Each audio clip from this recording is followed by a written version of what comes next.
For a brief presentation, let me call forward Phyllis Heideman, the president of March of the Living International, and David Machlis, the vice chairman of March of the Living International, and also Greg Peterson for his response. He's the co-founder of the Robert H. Jackson Center.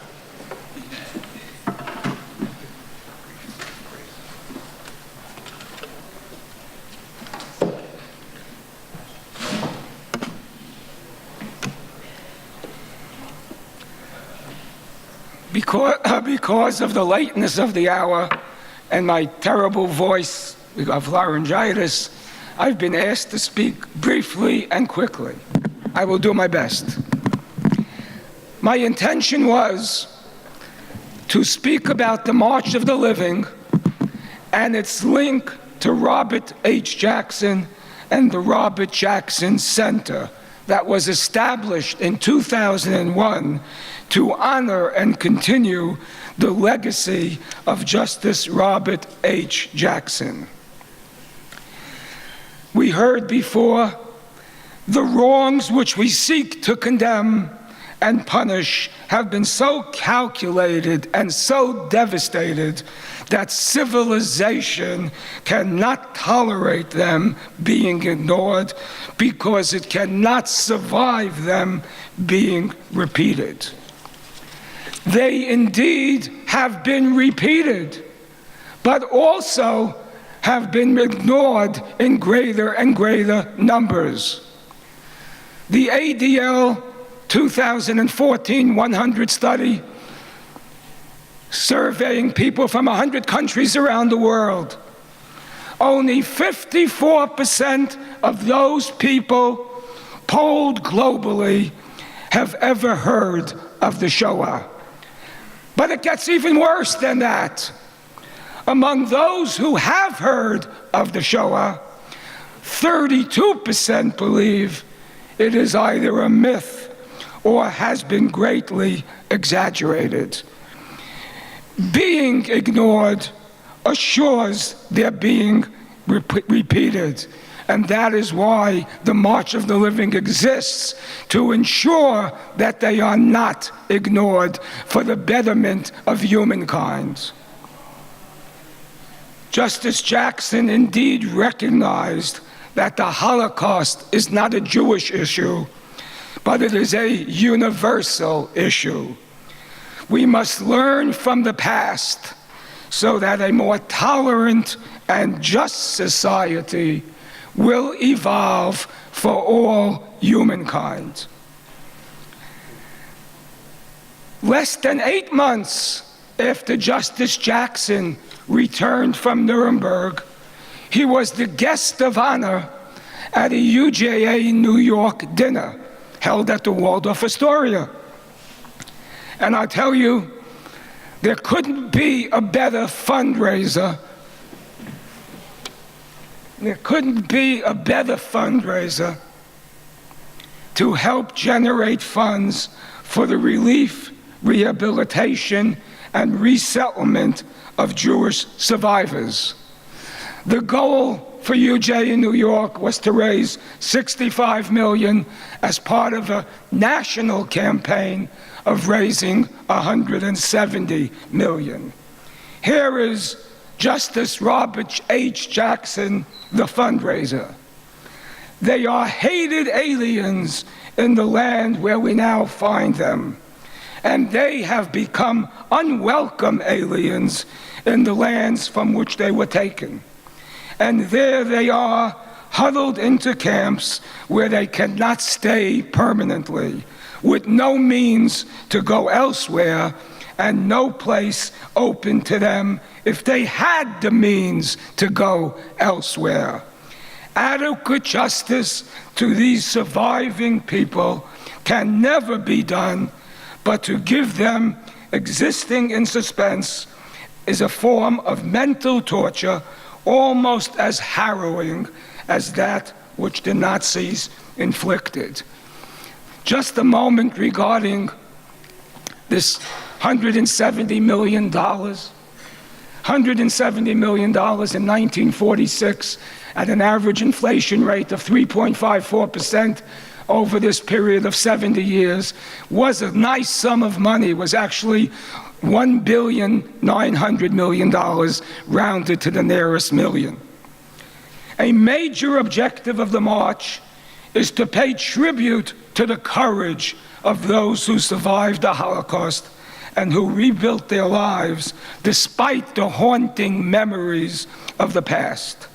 March of the Living, since its inception, has considered the survivors the most important element of the education program, and we indeed do speak of the 220,000 alumni as being witnesses of the witnesses. Continued briefly at this dinner and this fundraising event, Justice Jackson said, "The record of their persecution, enslavement, murder, and extermination is the blackest chapter in modern times. You know that anti-Semitism did not surrender in Germany. It is still virulent and ready when it dares to pursue the remnants of Jewry left there. You know, too, that anti-Semitism is not confined to the German side of the line, and that it afflicts those who live elsewhere in the world." Could that not be said today? Could that not be said today? Professor Elie Wiesel, as a keynote speaker at the March of the Living, made this profound statement: "We were convinced that anti-Semitism perished here. Anti-Semitism did not perish here. Its victims perished here." That same ADL study indicated 2 years ago, that study, 26% of the world's population indeed harbors anti-Semitic attitudes. The March of the Living strives to inspire our participants to commit to building a world free of oppression and intolerance, a world of freedom, democracy, and justice for all members of the human family. It is indeed most appropriate that we honor today the Robert H. Jackson Center for perpetuating the memory and legacy of Justice Robert H. Jackson for his legendary work in implementing justice with fairness and decency. That is the magnificent double entendre of Justice Jackson. Thank you.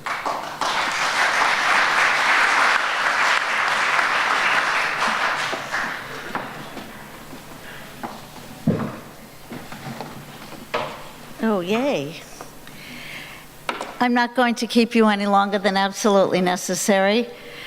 I want to tell you two things.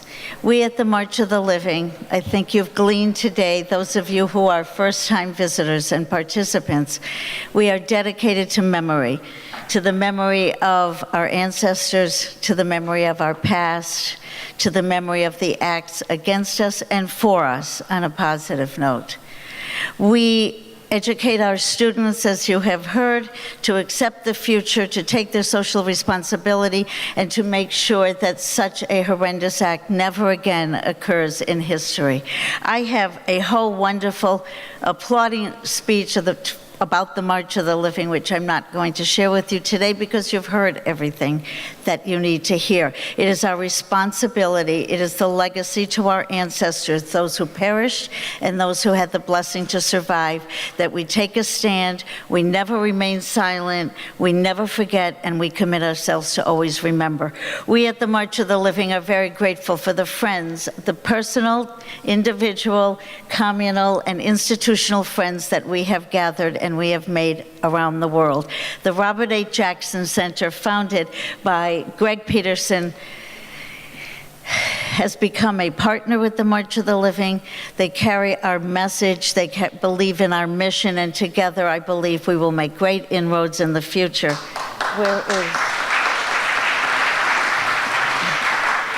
Greg, most of us in the room are very aware that the shofar is a call to action. Throughout history, the Jewish people have used the shofar not only to welcome in the Rosh Hashanah, the new year, but to call the people to action. We present you with love and thank you, gratefulness, and a great hope for the future. A shofar from the March of the Living International. Thank you. Thank you very much. Phyllis, stay up for the photographs.